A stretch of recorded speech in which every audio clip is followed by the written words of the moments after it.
In this video, I'm going to show you how easy it is to make your very own terrarium. I'll do my best to link most of the materials I've used in the description below. In this tutorial, I'm going to be using a 1 litre masonry jar. They're very cheap and you can find them pretty much anywhere.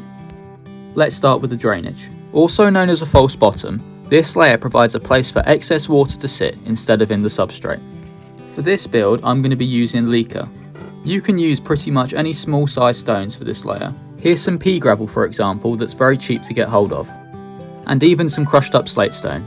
These would both work as a drainage layer. As I just mentioned, this layer provides a place for excess water to sit.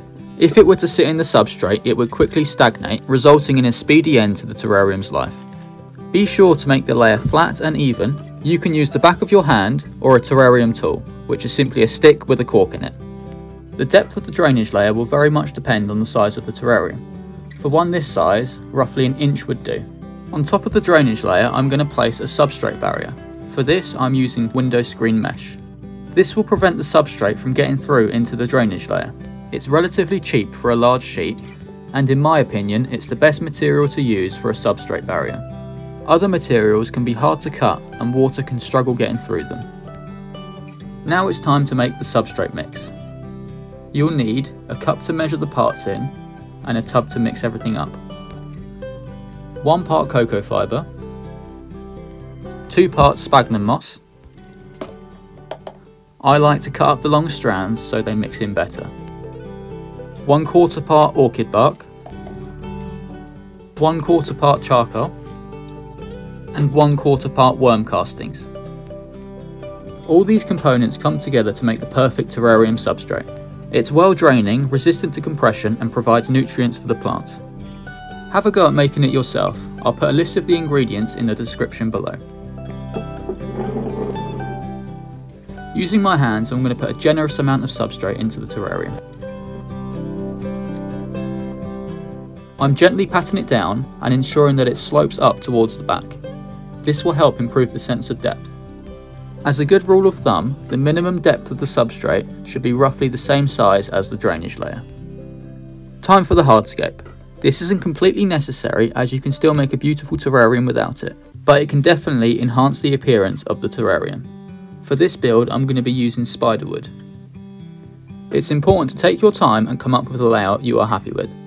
I'm actually going to cut this piece in half so it fits better inside the terrarium. In terrarium making, it's very rare you'll find the perfect piece of hardscape that can go straight into a terrarium and it be finished.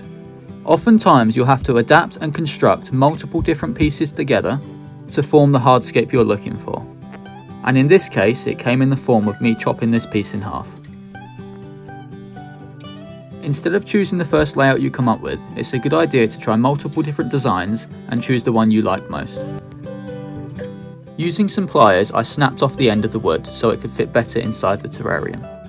It's always a good idea to snap the wood instead of cutting it, as it creates a more natural look. Obviously, this is not always possible. After some time, here's the placement I was happy with. I'm not going to use the other half, so I'll save that for another build. I felt like it still looked a little empty, so I used some Dragonstone to accent the wood. This stone has some really nice shapes and textures that will help bring some interest and detail to the hardscape.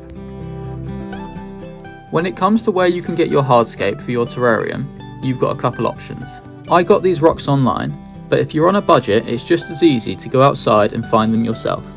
You may not be able to find Dragonstone, but you can definitely find some nice rocks that would look great inside a terrarium. Here's the hardscape I settled with. It's certainly nothing difficult, but I think with some moss and plants it would look great. Talking about moss, the one I'm using in this terrarium is cushion moss. Similar to what I just said about the hardscape, if you don't want to buy your moss, it's always a good idea to go outside and find it yourself.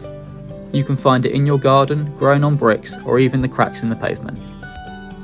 That being said, whenever you're collecting moss from outside, remember to be responsible and sustainable.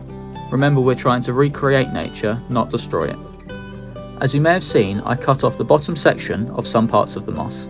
This won't hurt it at all. I do it so the moss can be more low down and closer to the substrate to create a nicer look inside the terrarium. If you're finding this video useful, be sure to give it a like. If you wanted, you could leave the terrarium as it is with just some moss. but I'm going to be adding some plants. The first one is a small Peperomia. I used a stick to make a small hole in the substrate to which I can plant it in. This is just a baby plant. It should grow 2 to 3 times the size it is now. Next, I'm going to plant another Peperomia species. Instead of growing quite bushy, this one grows quite tall, so I'm planting them towards the back. As you may have noticed, they don't actually have any roots at the moment. This is not a problem, as the terrarium actually provides perfect conditions for them to root and grow. Next, I'm planting this Hydrocotyle. This is an aquatic plant that typically grows underwater, but unknown to some, it also grows great inside a terrarium. Be aware, this plant does grow extremely fast, and if not looked after, it can take over the whole terrarium. I'm using some small sticks and rocks to create some more details and interest around the terrarium. This is an easy and simple way to bring more detail to your hardscape.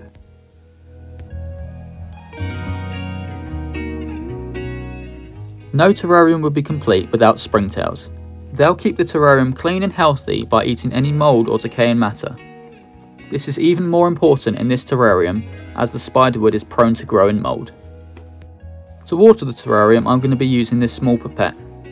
It allows you to more precisely control the amount of water going in so you don't overwater. The substrate should be damp and not wet or soggy. When watering, remember it's always better to underwater than overwater.